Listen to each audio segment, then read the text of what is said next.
शाका खुद मजदूर बनकर खुदान में जाने के लिए एक गांव में आता है जहां कालिया डॉन अगला हमला करने वाला था। जैसे ही शाका गांव में पहुंचता है, कालिया डॉन का दायां हाथ डाकू मुराद आता है और कालिया डॉन के कहने पर शाका को पकड़कर अपने साथ खुदान में ले जाता है।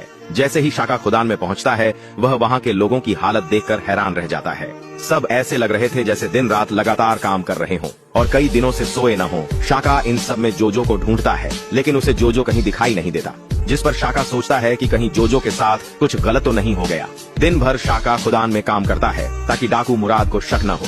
फिर जब रात को शाका जोजो के बारे में सोच रहा होता है, तभी जोजो उससे मिलने आता है और दोनों एक दूसरे को गले लगा लेते हैं। जोजो शाका से कहता है, भाई मुझे यहाँ नहीं रहना, जिस पर शाका जोजो से कहता है, मैं आ गया हूँ ना, सब ठीक हो जाएगा। फिर अगले दिन शाका की मुलाकात इंस्पेक्टर बंदर सिंह से होती है, जो अब यहीं खुदान में मजदूरी वाली जिंदगी जी रहा था। वह शाका को यहाँ के सब राज बताता है कि यहाँ सभी लोग अपना बदला लेना चाहते हैं, बस उन्हें एक नेता की जरूरत है और कालिया डॉन की फौज इतनी बहादुर नहीं है। शाका अब सब समझ गया था कि उसे क्या करना है। कुछ वह बंदर सिंह से कहता है, तुम लोगों को तैयार रखो, जब मैं कहूंगा तब तुम कालिया डॉन के आदमियों पर हमला कर दो, बाकी कालिया डॉन और डाकू मुराद को मैं देख लूंगा। अगले दिन जब जोजो खुदान में काम कर रहा होता है, तभी कालिया डॉन जोजो के सही काम न करने की वजह से उसे मारना शुरू कर देता है। यह देखकर शाका भी गुस्से में आ जाता है और कालिया डॉन पर हमला कर देता है। आखिर खतरनाक लड़ाई के बाद शाका कालिया डॉन को मार देता है, जिसकी वजह से एक तरफ डाकू मुराद अपनी फौज को सबको मारने का आदेश देता है, जबकि दूसरी तरफ जो लोग पहले डरते थे अब शाका के आदेश का इंतजार कर रहे थे।